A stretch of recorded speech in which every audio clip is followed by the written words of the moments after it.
Super Crack Estrella presenta. ¿Tapar el sol volverán los vampiros a reinar sobre la Tierra? Así que de alguna manera estamos en el año 1725, en una especie de viaje en el tiempo, donde volverán las pestilencias, el hambre y el sol será tapado por una glaciación provocada por una geoingeniería solar, ya lo decían los ángeles caídos, estamos viajando en el tiempo hacia nuestros orígenes, la época más oscura del mundo está volviendo como si de un viaje en el tiempo. Todo encaja, pero solo lo entenderás si llegaste al final de este video. Tapar el sol. La leyenda popular sostiene que los vampiros mueren bajo la luz del sol. Si yo fuera un vampiro querría tapar el sol, si además tuviera algún poder sobre este mundo me invitaría a alguna excusa para hacerlo. Y es que ser vampiro es duro, siempre oculto en la oscuridad de noche. Recientemente pude leer la noticia de que la Casa Blanca lanza un plan de 5 años para investigar métodos de reducción de la luz solar. Y es que hace tiempo que la élite está detrás de esto, geoingeniería solar. En una medida que parece el argumento de una película de ciencia ficción, la Casa Blanca ha aprobado una iniciativa para desarrollar formas de reflejar los rayos del sol con el fin de atemperar temporalmente los efectos del calentamiento global, según un informe de la CNBC del 13 de octubre. Si bien los argumentos de riesgo moral han obstaculizado los esfuerzos de investigación, la idea está recibiendo una atención más urgente en el empeoramiento de la crisis climática, dice CNBC.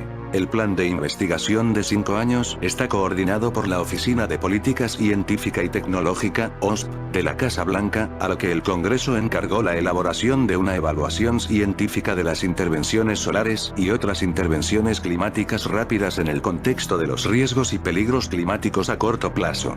Este esfuerzo se incorporará al plan de gastos del Congreso para 2022 que el presidente Joe Biden firmó en marzo. Entre los métodos de intervención climática que se discutirán se incluye la estratosfera para reflejar la luz solar de regreso al espacio, una técnica de geoingeniería que ha sido criticada anteriormente por su potencial para dañar a los humanos y otros organismos vivos. El plan es incluir objetivos para la investigación, así como los posibles efectos secundarios para el planeta. Se sabe que algunas de las técnicas, como la pulverización de dióxido de azufre en la atmósfera, tienen efectos nocivos para el medio ambiente y la salud humana.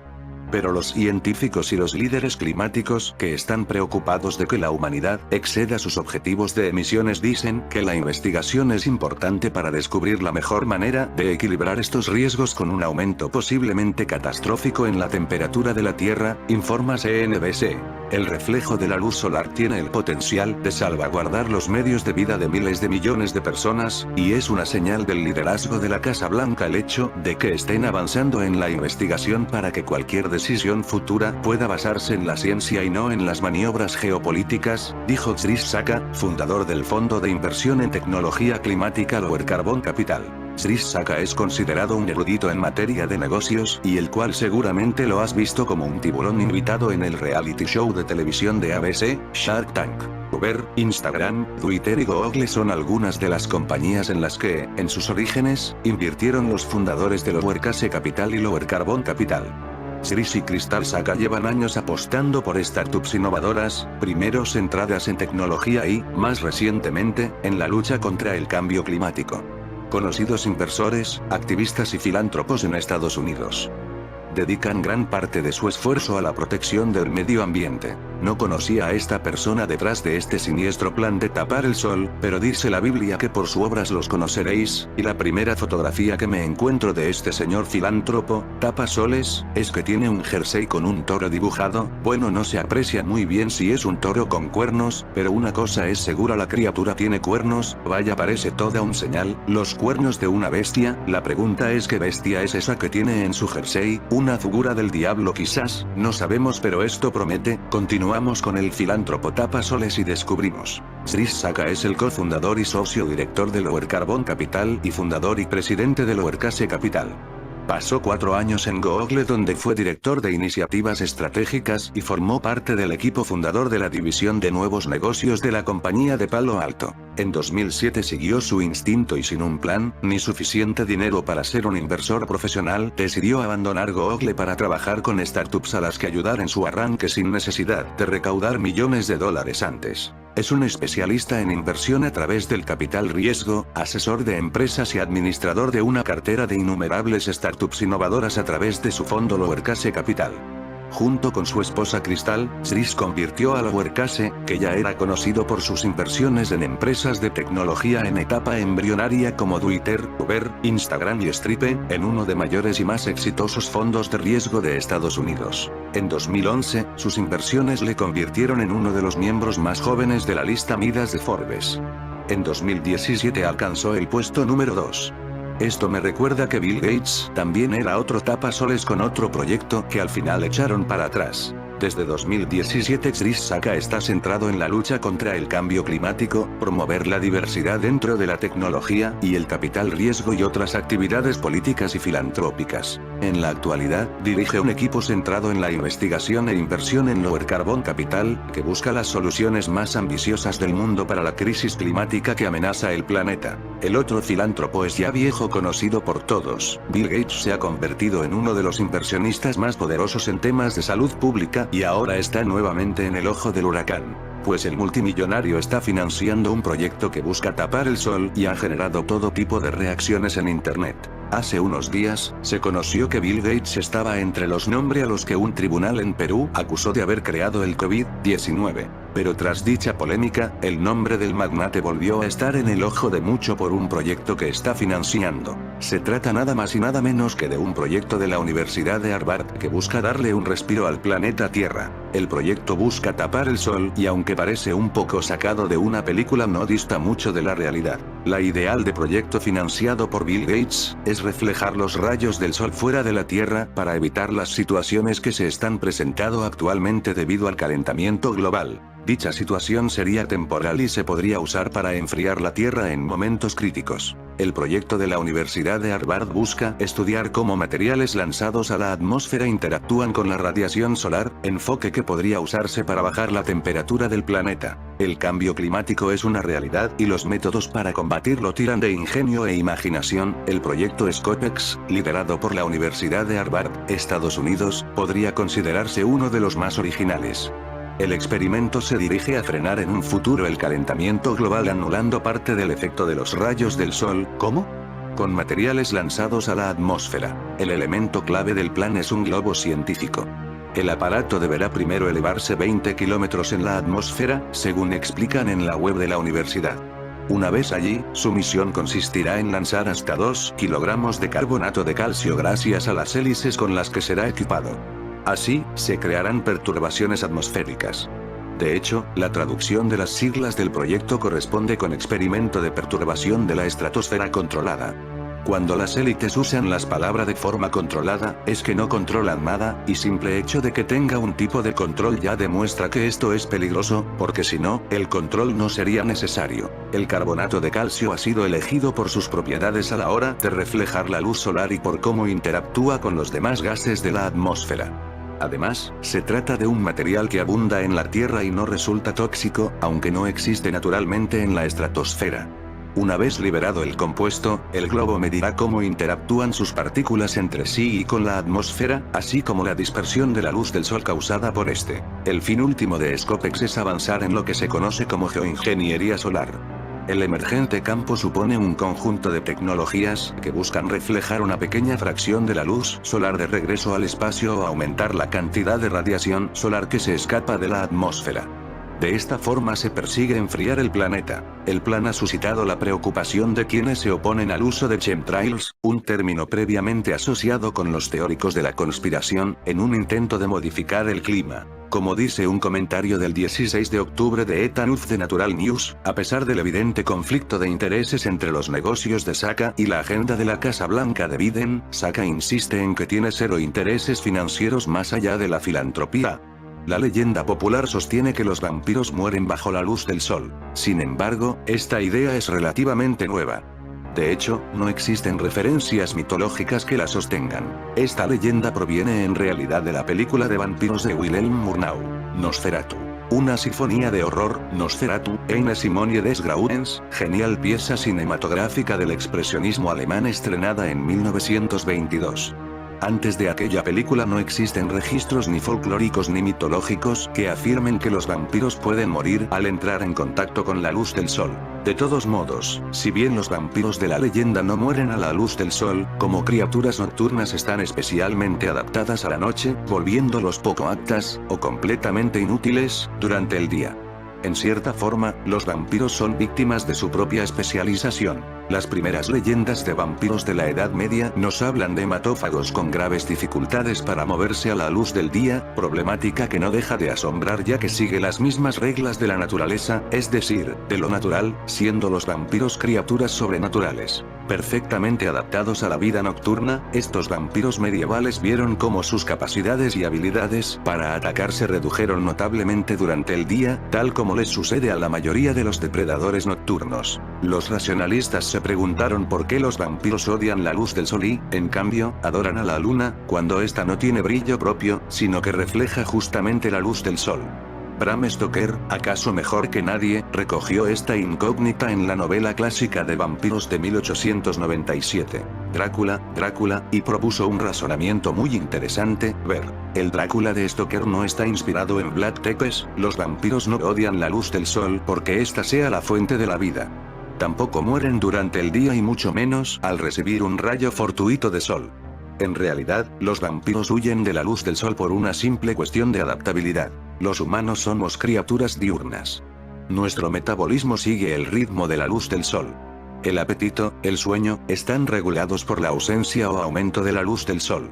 Bram Stoker especula que los vampiros son una especie de depredadores naturales del hombre, en consecuencia, su momento de mayor fortaleza necesariamente debe coincidir con el de nuestras mayores debilidades. En otras palabras, los vampiros pueden moverse con total tranquilidad durante el día, solo que allí sus presas, nosotros, nos encontramos con el metabolismo acelerado, en pleno dominio de nuestras facultades mentales y motrices, convirtiéndonos así en objetivos mucho más difíciles de atrapar. Por el contrario, la noche oculta, teatraliza cuestiones que a la luz del sol resultan prosaicas, vacías de significados inquietantes. Los vampiros, legendarios o narrativos, eligen la oscuridad porque coincide con nuestro momento de mayor debilidad, cuando dormimos indefensos en nuestros lechos, sumergidos en la antilógica del sueño. Confusos, torpes, aturdidos. Hay una conexión entre los vampiros y los ovnis, esto nunca se ha publicado ni contando al mundo, pero hay algo que conecta a los vampiros con los ovnis. En el año 1710 se pintó un cuadro donde se puede ver un ovni con todo tipo de detalle. 15 años más tarde de este cuadro tenemos la historia de un vampiro, la más documentada en la historia. La cercanía del cuadro con un ovni con la historia del vampiro nos hace pensar que están relacionadas entre sí.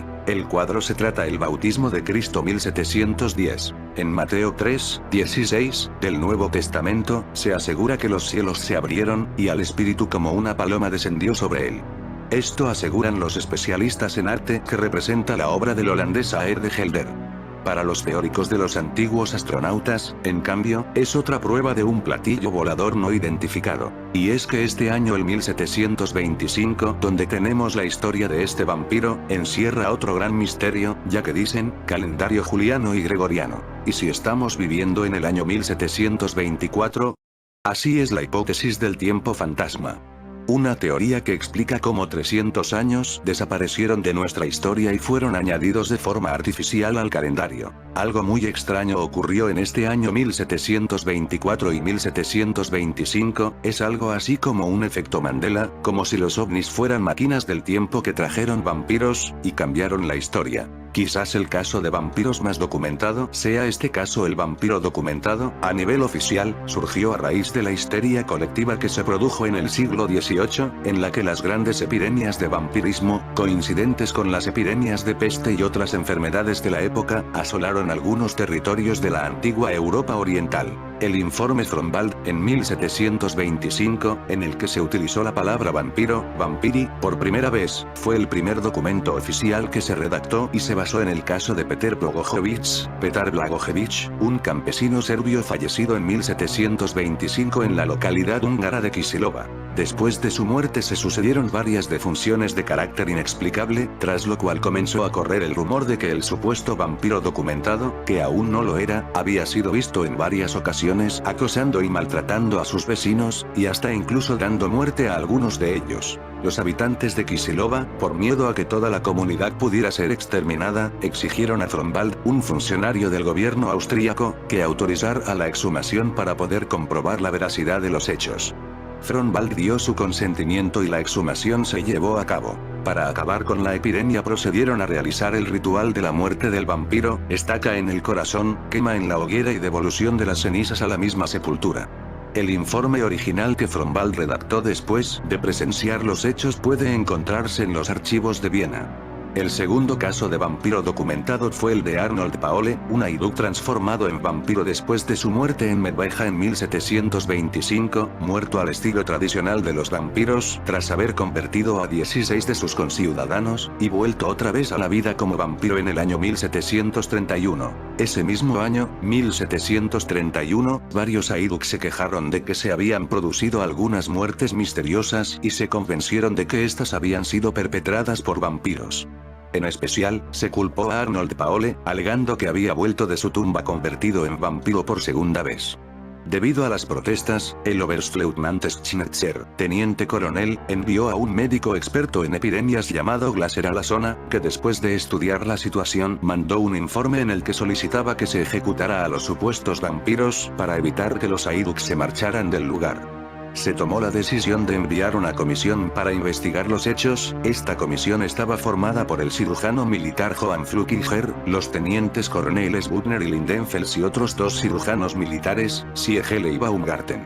Se exhumaron los cuerpos y se determinó que 12 de ellos tenían los signos que normalmente se atribuía a los vampiros. Una vez que concluyó el examen, los gitanos cortaron las cabezas de los supuestos vampiros, las quemaron y arrojaron las cenizas al río Morava.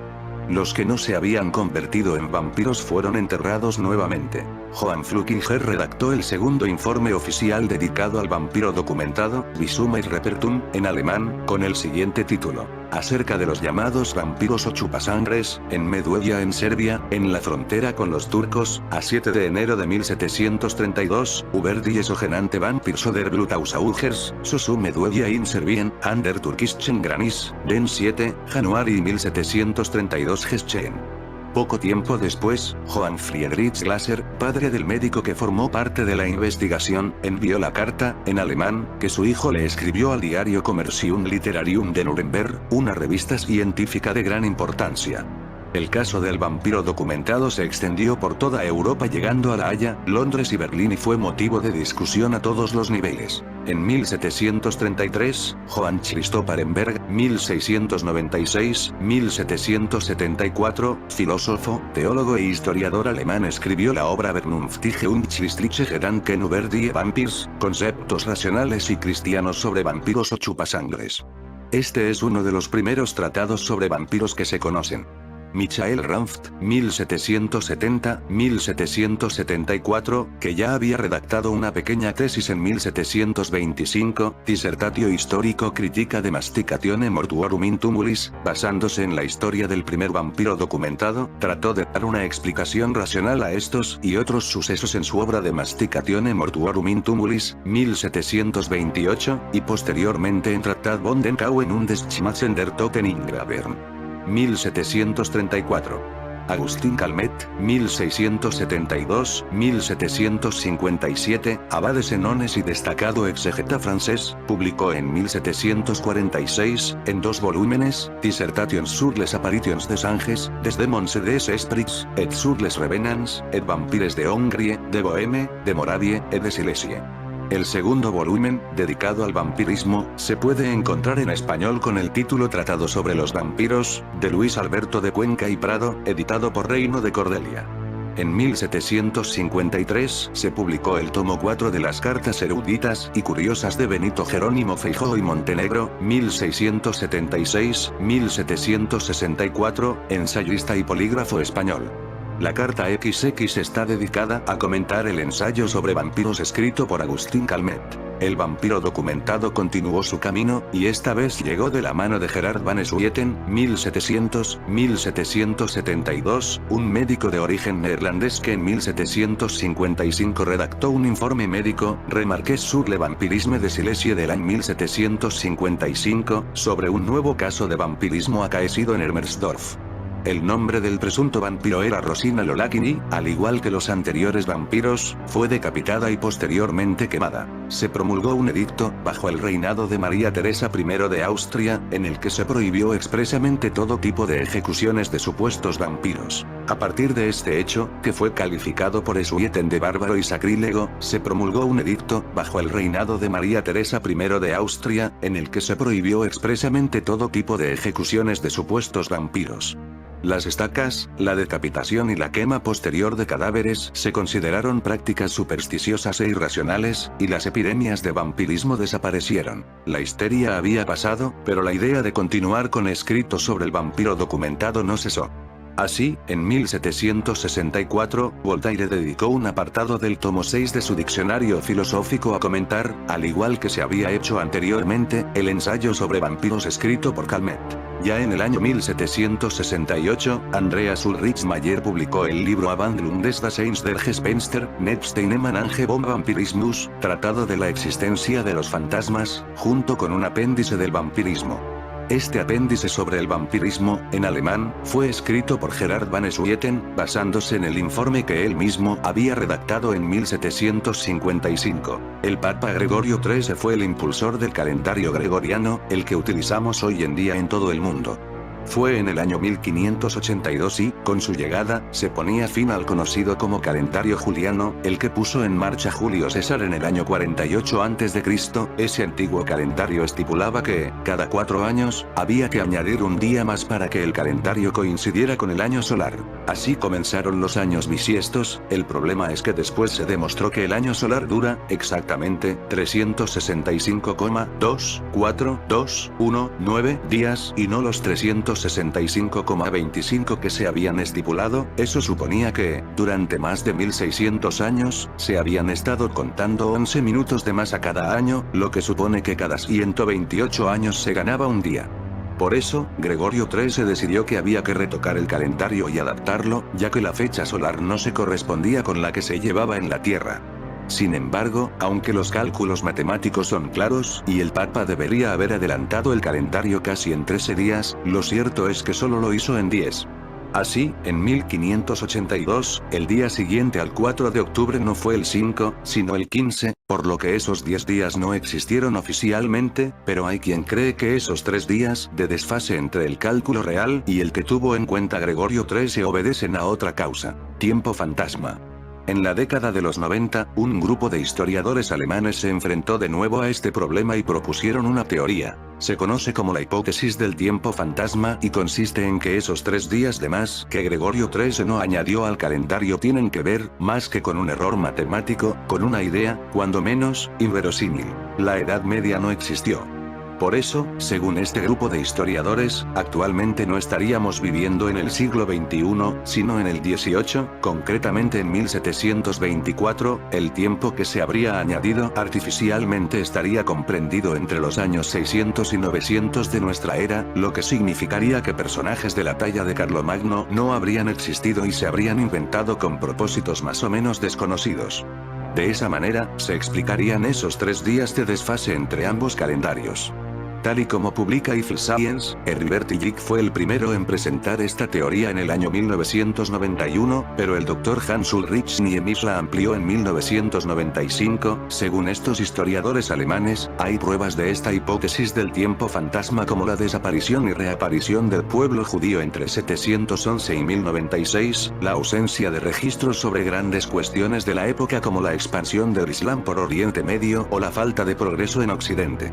El tiempo que se habría añadido estaría comprendido entre los años 600 y 900. De hecho, Niemitz explica que incluso en la arquitectura se encuentran pruebas. La capilla de Aquisgrán, fechada en el año 800, parece haber llegado aproximadamente 200 años antes. La forma de construir un arco que se muestra en esta capilla no tiene antecesor, según el historiador alemán. Otros edificios de diseño similar no aparecieron hasta el año 1049, por lo que sería una prueba de que aquellos años no existieron realmente, pero, ¿quién borraría 300 años de historia de un plumazo?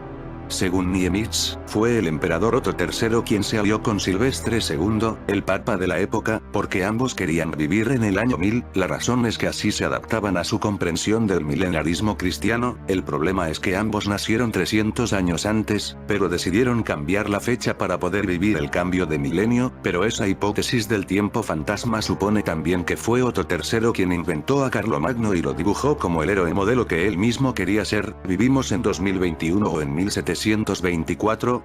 Todos apostaríamos por lo primero, pero ¿volverán otra vez los vampiros como en el 1725?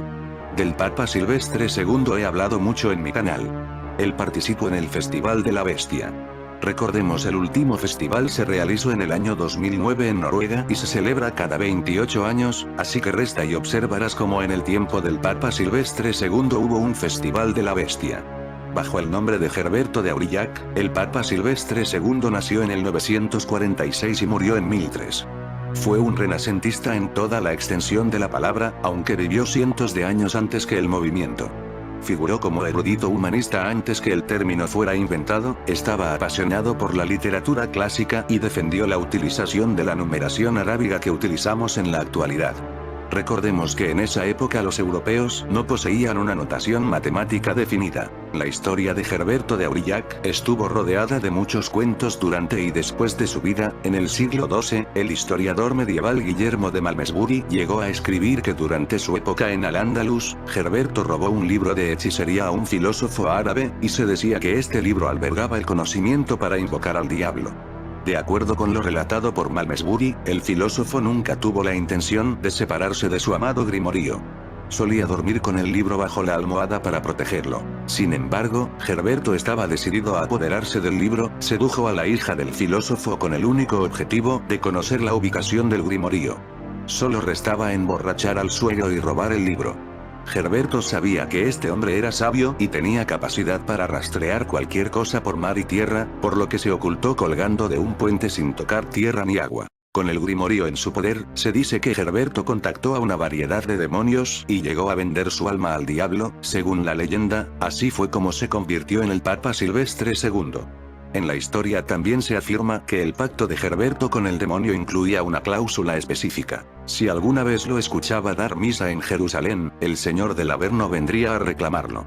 En fin, amigos de Supercrack Estrella, si el video te gustó, pulgar arriba.